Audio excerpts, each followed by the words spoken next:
A la luz de la Biblia, hermanos, es evidente que el Señor aprecia grandemente la oración.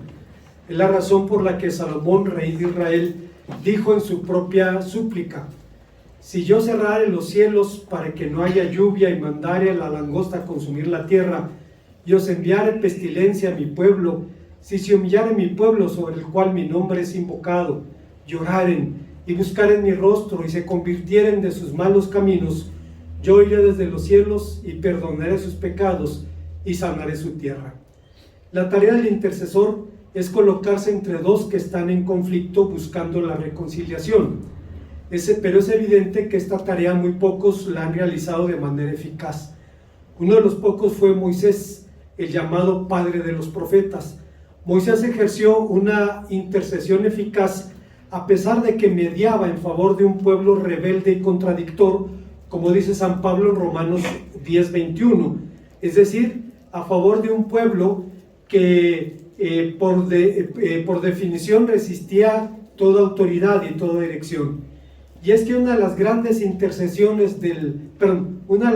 demandas del intercesor es identificarse con aquellos que se encuentran bajo juicio, hasta el punto de llevar sus enfermedades, sufrir sus dolores, herirse por sus rebeliones y molerse también por sus pecados. Tal fue el denuedo de Moisés en la oración, que tras el incidente del becerro de oro, ofreció a Dios su vida por la nación. Este pueblo ha cometido un gran pecado, haciéndose dioses de oro. Ahora pues perdona su pecado, y si no, borra mi nombre de tu libro. Y siguió orando incansablemente hasta obtener el perdón y la renovación del pacto y la revelación del carácter de Dios. Esta experiencia no solo fue bendición para Moisés o para Israel, sino para los creyentes de todos los tiempos. En esta plegaria Moisés formula 3 peticiones al Señor y les invito a considerar cuáles son cada una de ellas. Antes, hermanos, de pensar en las enseñanzas de nuestro pasaje, debemos recordar que fuera del mundo religioso, es decir, fuera del mundo monoteísta, donde cristianos, judíos y musulmanes reconocemos a Moisés como maestro y apelamos a él para validar nuestras enseñanzas. Fuera del mundo religioso, aún en el mundo secular, se reconoce la importancia histórica de Moisés. En alguna otra ocasión he señalado que Michael H. Hart, un escritor norteamericano, escribió un libro llamado Los 100 Magníficos, en donde desde su criterio enlista a los 100 personajes más importantes de la historia, y obviamente Moisés está entre los primeros 15. Moisés es reconocido como maestro por los judíos, por los musulmanes. Recuerdo, hermanos, hace unos años, cuando un caricaturista francés dibujó al profeta Mohammed con un turbante en forma de bomba, como una burla al Islam, como una religión terrorista, y entonces fundamentalistas islámicos lo amenazaron de muerte, y algunos creyentes se preocuparon diciendo: ahora los musulmanes van a hacer caricaturas de Cristo, de Moisés y de María para burlarse de los judíos y de los cristianos. Y la respuesta de los musulmanes fue muy cristiana. No podemos burlarnos de los siervos de Dios. Ellos son siervos de Dios, ¿cómo podríamos hacer burla de ellos? Hermanos, cachetada con guante blanco. Aún a pesar de las cosas que nos distinguen de los musulmanes, reconocen a Musa como uno de los grandes profetas que Alá ha enviado al mundo. En el mundo judío y en el mundo cristiano es mucho más claro identificar no solo la figura histórica, sino también el ministerio que Moisés desarrolló. Y un aspecto de su ministerio fue la intercesión, la tarea de mediar, de orar por el pueblo, al punto de ponerse entre Dios y la nación y suplicarle a Dios misericordia, y si no los vas a perdonar, bórrame mejor de tu libro. Un comentarista judío dice que Moisés le dijo: si vas a destruirlo, mátame antes, porque no quiero ver la destrucción de tu pueblo.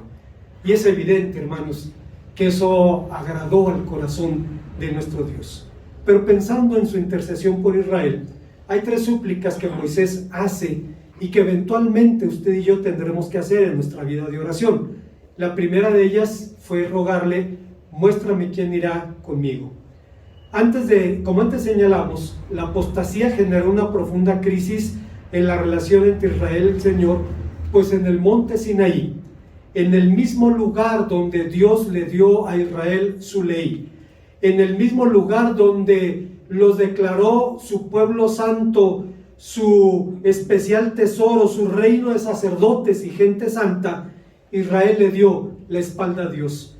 Ante la ausencia de Moisés, quien había subido al monte para orar a Dios, el pueblo arengó a Aarón diciéndole: levántate, haznos dioses que vayan delante de nosotros.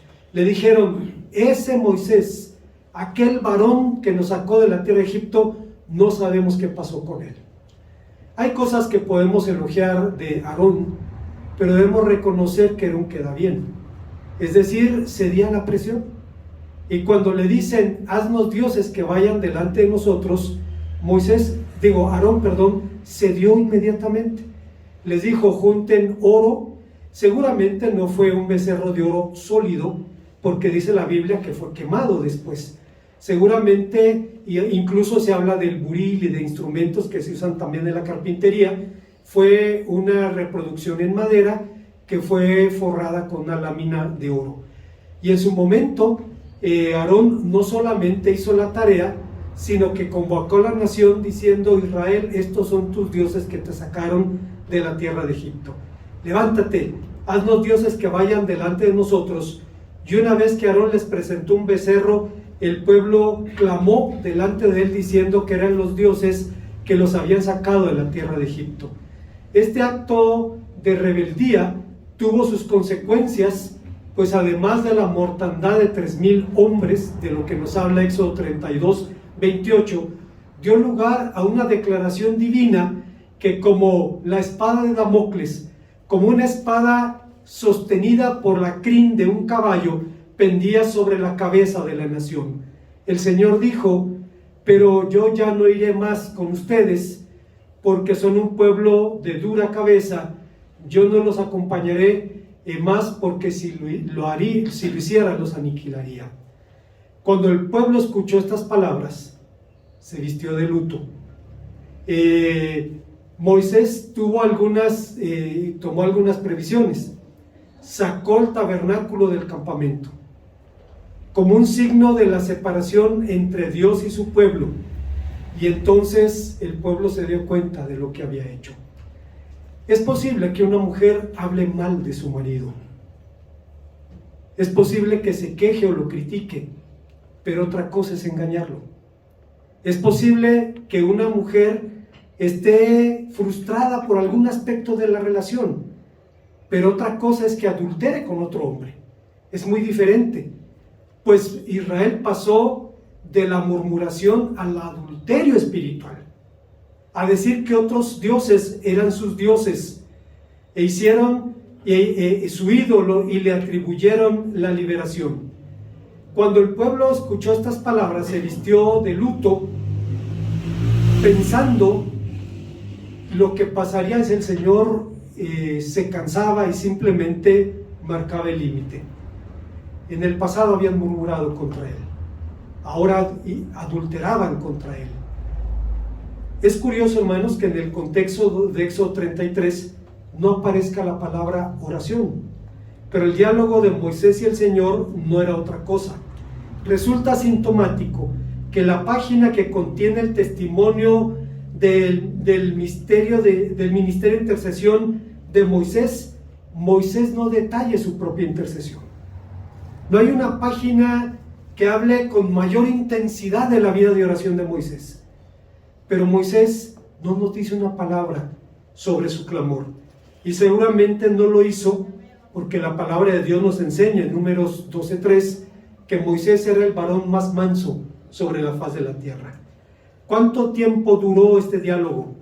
¿Cuánto tiempo duró su intercesión? Basados en la redacción del texto, si vemos los versículos 8 al 11, los intérpretes judíos dicen que estuvo allí 40 días delante del Señor, en los cuales el profeta suplicó la restauración de Israel al favor divino. Sin embargo, algo extraño parecía haber en las palabras de Moisés. Mira, tú me dices saca a este pueblo, pero no me has declarado a quién enviarás conmigo. Es claro que Moisés estaba consciente de la presencia divina. Si había un hombre sobre la faz de la tierra sensible a esa realidad, era precisamente Moisés. En su oración por excelencia, en su plegaria del Salmo 90, Moisés dice: Señor, tú nos has sido refugio de generación en generación. Así que es inevitable preguntarnos la razón de las palabras del profeta. Seguramente Moisés experimentaba la sensación de soledad que eventualmente experimentan aquellos que pagan el precio de la obediencia. Cuando un servidor era estudiante en el seminario, llegó un compañero, el hermano Gilberto Gutiérrez, y le preguntó a su compañero de cuarto: ¿cómo te fue? Bien. Él no respondió nada, salió, le tocó al vecino: ¿cómo te fue? Era un día domingo en la noche. Bien, muy bien. ¿Y a ti? Bien. Y fue a todos los cuartos a preguntarle a todo el mundo cómo le había ido. Y cuando vio que a todo el mundo le había ido bien, dijo: pues yo creo que yo soy el único al que le fue mal. Tuve un fin de semana desastroso en la iglesia. Y entonces el compañero de cuarto dice: bueno, la verdad no me fue tan bien, dice, pero respondes por costumbre. ¿Cómo estás? Bien. A veces entiendo, hermanos, en ruso, cuando le preguntan: Kakdela, ¿cómo estás? Y usted responde: Harasho, bien. Te ven y dicen: ¿dónde está lo extraordinario? Porque Harasho es muy bien. Y tienes que responder normal, o sea, más o menos. Solo quien vive la experiencia del ministerio puede entender los tiempos difíciles, y de alguna manera podemos captar la razón por la cual Moisés se siente solo. Es esa sensación de la ausencia divina que eventualmente o en algún momento experimentan los mejores hombres de Dios, antes de experimentar la salvación de Dios manifestada en las circunstancias. Hemos hablado de esto en otras ocasiones. Los judíos le llaman Hester Panim, que significa el ocultamiento del rostro, la sensación de que Dios no oye nuestra oración. Yo no sé si usted algún día en su vida ha sentido que Dios no escucha su oración, ha sentido que su oración no pasa del techo. Si no lo ha sentido, le tengo una noticia: si usted es cristiano, un día va a vivir esa experiencia, hasta que entendemos que es un medio que Dios usa para revelarse. El profeta Isaías, si mal no recuerdo, fue quien dijo: tú eres un Dios que te encubres, un Dios que te encubres y salvas. Dios esconde su rostro para manifestar su salvación, para mostrar su gloria. Así es que podemos entender las razones de Moisés, quien sentía la ausencia del rostro de Dios antes de experimentar su salvación en esas circunstancias. En suma, Moisés necesitaba reafirmar su certidumbre de la presencia divina, porque sin ella Israel sería un pueblo exactamente igual a los otros pueblos, y tampoco tendría mucho sentido continuar con ese peregrinaje. ¿Cuál fue la respuesta de Dios? Su respuesta fue: mi rostro irá contigo. Reina Valera 60 traduce: mi presencia irá contigo, pero el texto hebreo es más explícito: mi rostro irá contigo. El Señor escuchó la petición de Moisés y le respondió que Él mismo, no un ángel, no un hombre, no un grupo de colaboradores, sino que sería Él mismo quien lo acompañaría por el resto del camino a la tierra prometida. Pero no solo le prometió su presencia, sino que le ofreció también su reposo, es decir, la seguridad de que aunque no entró en la tierra prometida, alcanzaría el reposo ofrecido. Sabemos, hermanos, que cuando Moisés estaba a las puertas de la tierra prometida, Dios le dice: sube a la cumbre de Pisga en el monte Nebo y contempla la tierra, porque no entrarás a ella. Parecía una injusticia.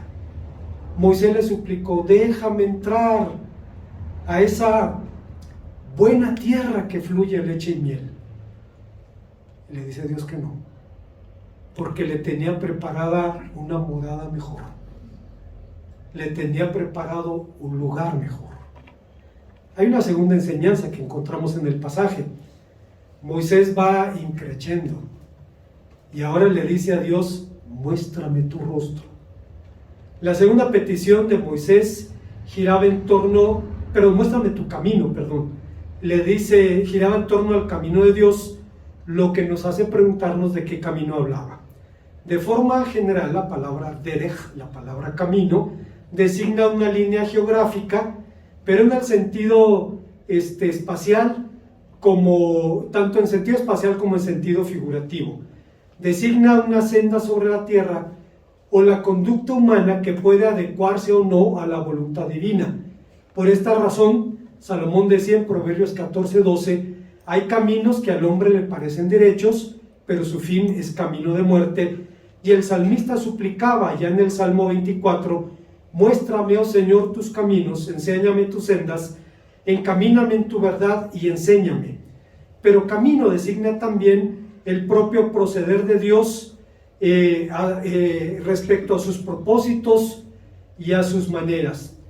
De modo que con su súplica, Moisés estaba diciendo, en otras palabras, si he hallado gracia ante tus ojos y me has reconocido como tu siervo y me has llamado a ser líder de este pueblo, no me dejes sin conocer tus intenciones para con él. La súplica de Moisés era bien clara. Quería saber los propósitos de Dios. Claro, Dios le había dicho que lo iba a utilizar para sacar a Israel de la tierra de Egipto. Había profetizado 430 años antes y le había dicho al patriarca Abraham: la tierra donde estás será tuya y tu descendencia, y ten por cierto que tus descendientes irán a la tierra de Egipto y serán esclavizados 400 años, pero después de esto yo los traeré con gran bendición. Moisés sabía que Dios lo había prometido.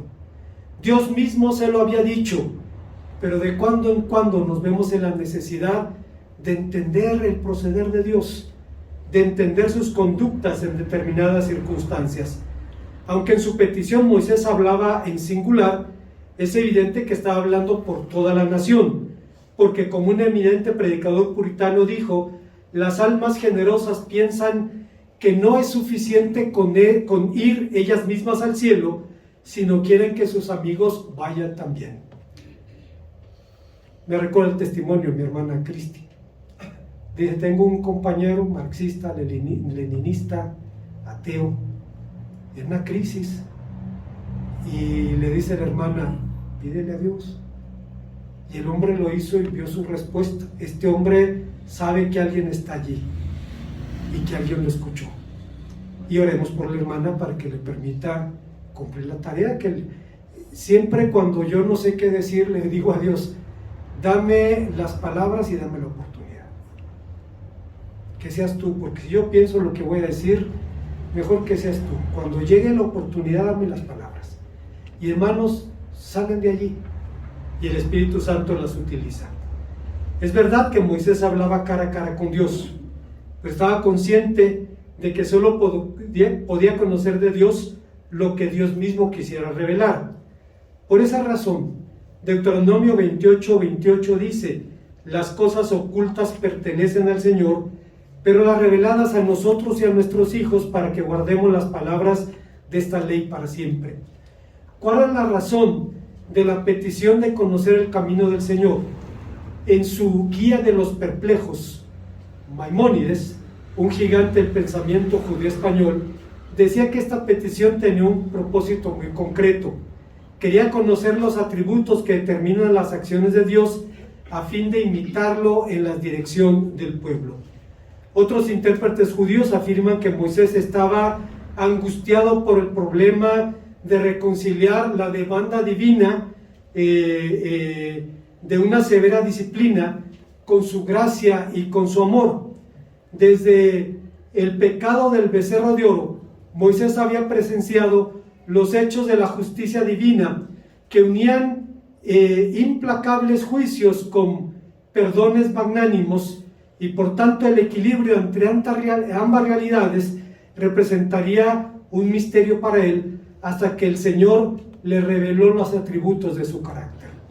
En la tradición judía, el pasaje que acabamos de leer, donde dice la Biblia que la gloria de Dios pasa delante de Moisés y Dios no le permite ver nada, pero le permite escuchar mucho. Señor, Señor, fuerte, misericordioso, clemente, lento para la ira, dicen los intérpretes judíos. Sume esas declaraciones y son 13 atributos del carácter divino, 13 aspectos de esa misericordia de nuestro Dios. Y podemos recordar el pasaje. Dice: fuerte, misericordioso, piadoso, tardo para la ira, grande en misericordia y en verdad, que guarda misericordia a millares, que perdona la iniquidad, la rebelión y el pecado, que en ningún modo tendrá por inocente al malvado, que visita la iniquidad de los padres sobre los hijos hasta la tercera y cuarta generación. Éxodo 34, del 6 al 7. En los Hechos, la experiencia nos enseña que el juicio sin amor produce legalismo y que el amor sin disciplina lleva a la disolución y al libertinaje. De modo que desde el conocimiento de estos atributos, Moisés fue capaz de solucionar el gran dilema.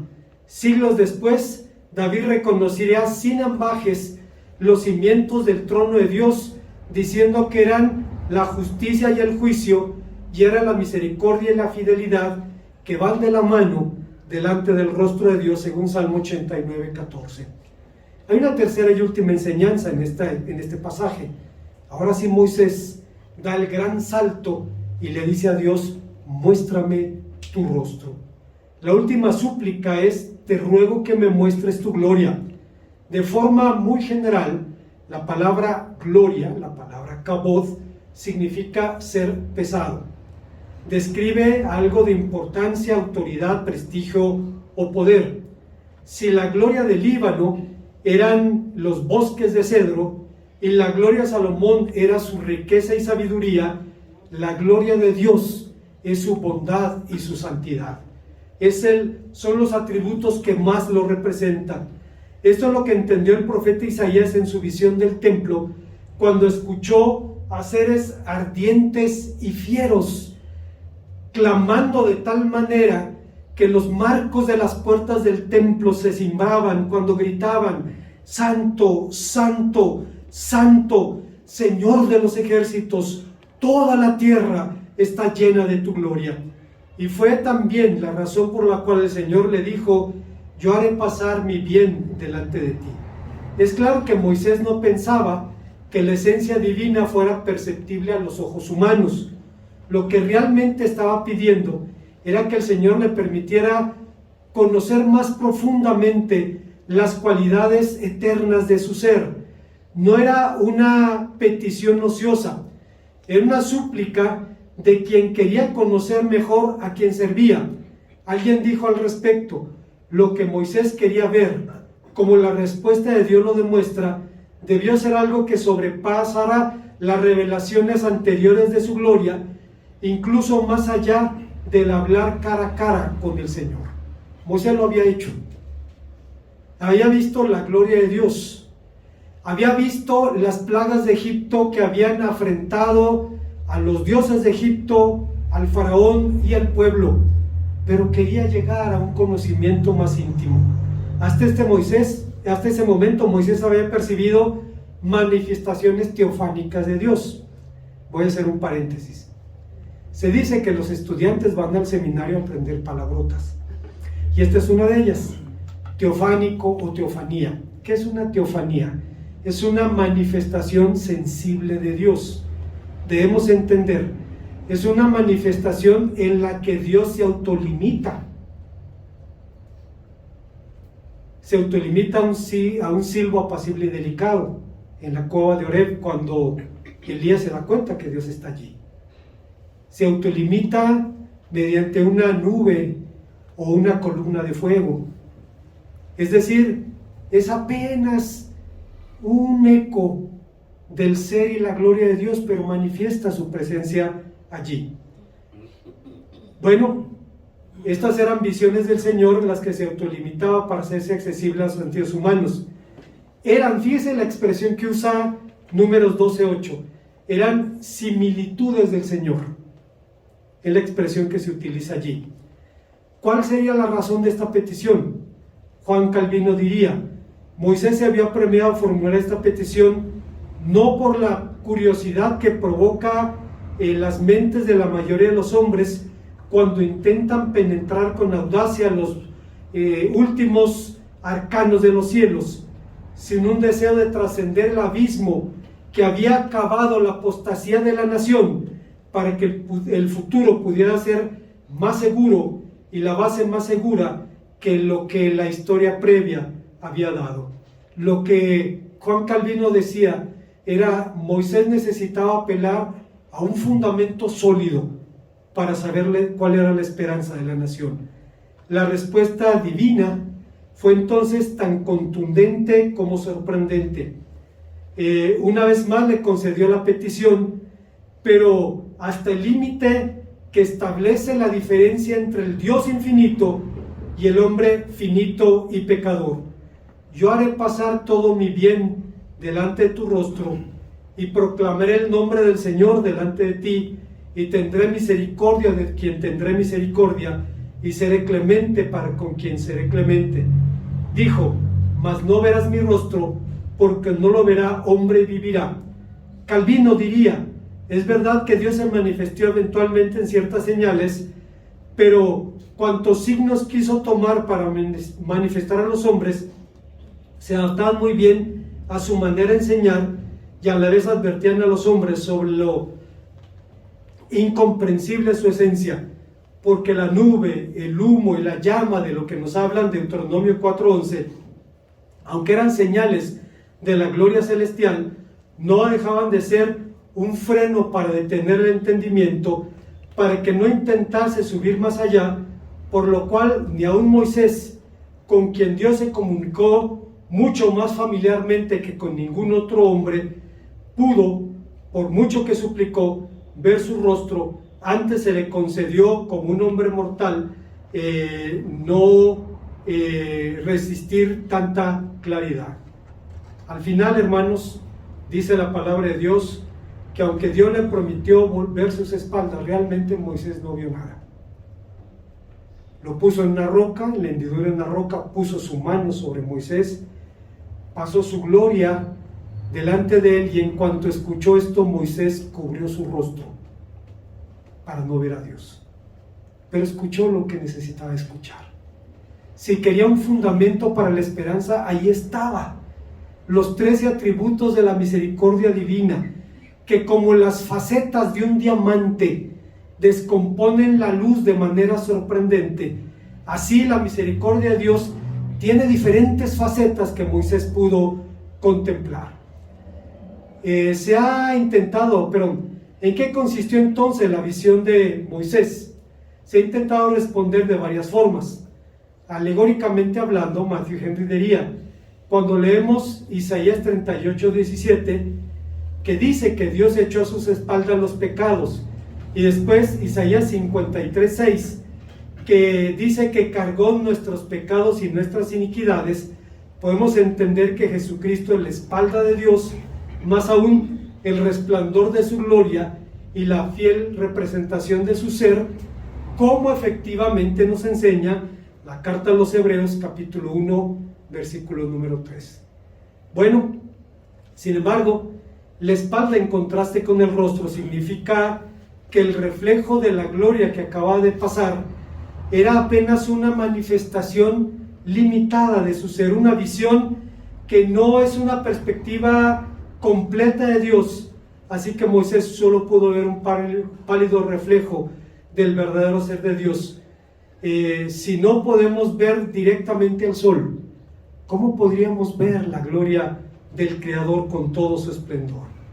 Como conclusión, no hay duda de que este es uno de los relatos más fascinantes y más desafiantes del Éxodo, por lo cual ante él es ser prudente recordar las advertencias de las voces del pasado. Antes de citarle algo que dijo un pensador judío, debo decir, hermanos, que un profesor de homilética dice, en la homilética, la disciplina que enseñan los estudiantes a predicar, dice que hay textos que en la Biblia de pronto salen como una mano que nos toma del cuello y nos dice: no te soltaré hasta que me prediques. Podemos preparar el sermón esa semana, o ese mes, o ese año, o en esos 10 años, o en 20, o 30, o 40 años. Es mi caso. Siempre me fascinó este pasaje y siempre me intrigó sus significados.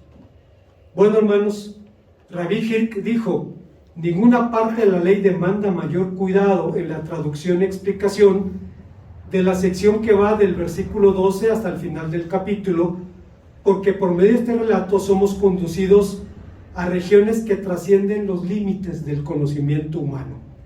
Tras la apostasía de Israel, el Señor dio por anulado el pacto y ordenó a Moisés que el pueblo se quitara sus atavíos, se despojara de sus lujos, de sus alhajas, de sus mejores ropas, esperando lo que Dios haría con ellos. Entonces Moisés tomó una medida cautelar, sacó el tabernáculo, lo apartó del campamento como un signo de la separación que las maldades de Israel habían hecho entre Dios y ellos, y como una forma también de apaciguar el furor divino. Después de esto, se dispuso a presentarse ante el Señor y su pueblo buscando el perdón. El texto no detalla el diálogo. Una vez más, la página más intensa de la vida de oración de Moisés no está descrita en la Biblia. Por eso decimos, la oración de Moisés por excelencia es el Salmo 90. Pero el momento más crítico de su vida de oración no está registrado. Pero es evidente que hablaron del destino de la nación. Lo cierto es que el relato da fe del cambio entre la ira divina ante la intercesión de Moisés y su posterior anuencia a la renovación del pacto. ¿Qué respuestas obtuvo Moisés de sus súplicas? Dios le prometió que sería él mismo, no un ángel, no un hombre, quien lo acompañaría en su peregrinaje. Le permitió conocer su camino al revelarle los 13 atributos de su amor, y le prometió también contemplar un pálido reflejo de su gloria. Hasta el día de hoy, en el mundo judío, Moisés es evocado como un gran profeta. Le llaman Moshe Rabbeinu, es decir, Moisés nuestro maestro, pues el Señor hizo de él un instrumento para darnos a conocer su palabra. Sin embargo, no le correspondería a Moisés ni a ningún otro profeta ni conocer ni dar a conocer la plenitud de la gloria de Dios. Ese privilegio le correspondería a alguien todavía más grande que Moisés. Y usted puede ver esto en el libro de los Hebreos. Dios quiso revelarse plenamente en aquel de quien la Biblia dice: Él es la imagen del Dios invisible, el primogénito de la creación, porque por Él fueron creadas todas las cosas, las que hay en los cielos y las que hay en la tierra, visibles e invisibles, sean tronos, sean dominios, sean principades, sean potestados. Todo fue hecho por medio de Él y para Él. Y Él es antes que todas las cosas, y todas las cosas en Él subsisten. Él es la cabeza del cuerpo, que es la iglesia, el principio, el primogénito entre los muertos, para que en todo tenga la preeminencia, por cuanto agradó al Padre que en Él habitase toda plenitud. Colosenses 1:15 al 19. Bien diría el apóstol San Juan: a Dios nadie le vio jamás. El unigénito Hijo que está en el seno del Padre, Él le ha dado a conocer. Y la forma en que Cristo dio a conocer la gloria de Dios de manera más clara fue donde nadie le esperaba ver: en la brutalidad, en la indignidad, en la bajeza de la cruz. El Dios verdadero muestra su verdadero amor amándonos como ningún Dios falso nos pudo amar. Y fue en la cruz en donde mostró su gloria. Hoy recordamos el primer día de esa semana, su entrada triunfal. Y fue congruente. Dice la Biblia, entró en un asno a la ciudad, cumpliendo las palabras del profeta: tu rey viene a ti, humilde, sentado sobre un pollino, hijo de animal de carga. En los siguientes días, ese día, usted recordará, la multitud empezó a clamar Hosana, que significa sálvanos, por favor. Empezó a gritar, a poner palmas, a recibirlo como el Mesías prometido. Unos días después estarían gritando: crucifícalo. Pero hermanos, fue el tiempo en que Dios mostró su gloria como nunca la había mostrado y como no volverá a mostrarla jamás en este mundo. Cuando el Maestro regrese, regresará con vara de hierro y podrá cumplir los designios del Padre. Así es que le damos gracias a Dios, porque aunque utilizó a su siervo Moisés, el privilegio de manifestar toda la gloria del Padre fue precisamente de Jesucristo. Oremos al Señor. Gracias, Padre, te damos una vez más por tu palabra, porque nos permites venir a ella y recordar, Señor, que correspondió a tu Hijo el darte a conocer como te conocemos ahora. Te bendecimos por esto, en Cristo Jesús. Amén.